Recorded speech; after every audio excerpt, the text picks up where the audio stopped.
पिछले कुछ समय से भारतीय सरकार भारत के इंपोर्ट बिल में भारी कमी लाने के लिए चाइना से इंपोर्ट्स पर कई तरह की रिस्ट्रिक्शंस लगा रही थी और हाल ही में भारतीय सरकार ने चाइनीज सोलर प्रोडक्ट्स पर अगले साल से 40% की बेसिक कस्टम ड्यूटी का भी ऐलान कर दिया था।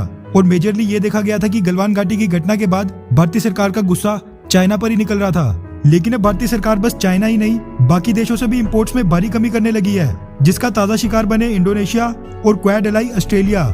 दरअसल फाइनेंशियल एक्सप्रेस और द इकोनॉमिक टाइम्स के वाले से ये मीडिया रिपोर्ट सामने निकल कर आ रही है कि भारतीय सरकार ने फाइनेंशियल ईयर 2020 से 21 में इंडोनेशिया और ऑस्ट्रेलिया जैसे देशों से कोल इंपोर्ट्स में भारी कमी कर दी है, जिसकी वजह से पिछले साल के मुकाबले इस साल भारत के टोटल कोल इंपोर्ट्स में 29.7 यानी तकरीबन 30% की गिरावट देखने को मिली है। ऑफिशियल आंकड़ों के मुताबिक साल 2019 से 20 फिस्कल ईयर में भारत ने कोल इंपोर्ट्स पर मैसिव 21 बिलियन डॉलर्स खर्चे थे, जो कि भारतीय करेंसी में 1,60,000 करोड़ रुपए से भी ज्यादा होते हैं। अब 21 बिलियन डॉलर कितना बड़ा अमाउंट होता है, इस बात का अंदाजा आप इसी बात से लगा सकते हैं कि भारत का डिफेंस बजट ही तकरीबन 66 बिलियन डॉलर्स है। वहीं आपको ये जानकर और हंसी आएगी कि पूरी दुनिया के टॉप कोल प्रोड्यूसिंग देशों की लिस्ट में चाइना के बाद भारत दूसरे नंबर पर आता है। लेकिन ये बोलकर कि भारत के कोल की क्वालिटी परफेक्ट नहीं है, हर साल कई बिलियन डॉलर्स का कोल विदेशों से धड़ाधड़ इंपोर्ट किया जा रहा था, जिसमें प्राइमरली ऑस्ट्रेलिया और इंडोनेशिया थे। मगर कमी भारतीय कोल में नहीं थी, बल्कि सरकारी कंपनियों, दिल्ली में बैठे बाबुओं और कुछ हद तक पॉलिटिकल विल में थी, जिसके दूर होते ही इस साल भारत ने अप्रैल से फरवरी के महीने में कोल इंपोर्ट्स में 71 मिलियन टन कोल की भारी कमी की है। अब ऐसा नहीं है कि भारत में कोल की कंजप्शन पिछले साल के मुकाबले इस साल कम हो गई है, कोल की कंजप्शन तो लगातार बढ़ रही है। लेकिन ये टारगेट अचीव करने के लिए भारतीय सरकार ने अपनी स्ट्रेटेजी में बहुत ही बड़ा फेरबदलाव किया है। आपको बता दूं कि कोल इंपोर्ट्स में लगभग 30% की कमी करने के लिए भारतीय सरकार ने कोल ब्लॉक्स की ई ऑक्शनिंग यानी ऑनलाइन टेंडर प्रोसेस के जरिए कोल ब्लॉक्स की नीलामी को बढ़ावा दिया। और ऐसा करने से पिछले साल के मुकाबले इस साल 43 मिलियन टन से ज्यादा कोल ब्लॉक्स की नीलामी हुई, क्योंकि ऑनलाइन नीलामी में बड़े सारे छोटे छोटे कोल कंज्यूमर्स और ट्रेडर्स ने भी हिस्सा लिया था।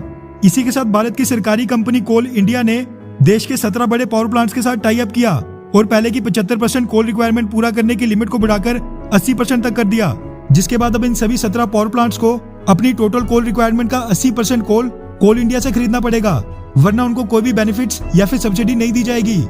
आपको ये जानकर हैरानी होगी कि मात्र 5% के ट्रिगर लेवल को बढ़ाने से भारत के 14 मिलियन टन के कोल इंपोर्ट्स बच गए। इसी के साथ नॉन रेगुलेटेड सेक्टर की कोल सप्लाई में भी कुछ फेरबदल किए गए और इन सभी कदमों का एक साथ परिणाम है कि भारत ने 71 मिलियन टन कोल कम इंपोर्ट किया है, जिससे भारत के करीब 6 बिलियन डॉलर्स की बचत हो गई है। अब ये तो बस एक कोल इंपोर्ट्स की बात थी।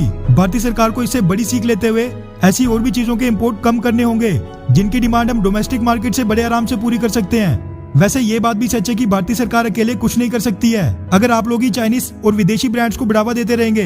इसीलिए आप लोगों को भी वोकल फॉर लोकल होना पड़ेगा और चाइना को हराने के लिए पूरे देश को एकजुट होकर कलेक्टिव एफर्ट लगाने पड़ेंगे। वैसे इस पर भी भारत में 2 राय हैं, लेकिन आपको क्या लगता है कि बॉयकॉट चाइनीज प्रोडक्ट्स अभियान भारत में सफल हो सकता है, हाँ या फिर नहीं? नीचे कमेंट करके अपनी राय जरूर बताएं। अच्छा सुनो, चैनल को सब्सक्राइब करो, उसके बाद घंटी बजा देना ताकि अगली वीडियो आपसे मिस ना हो पाए। Thank you.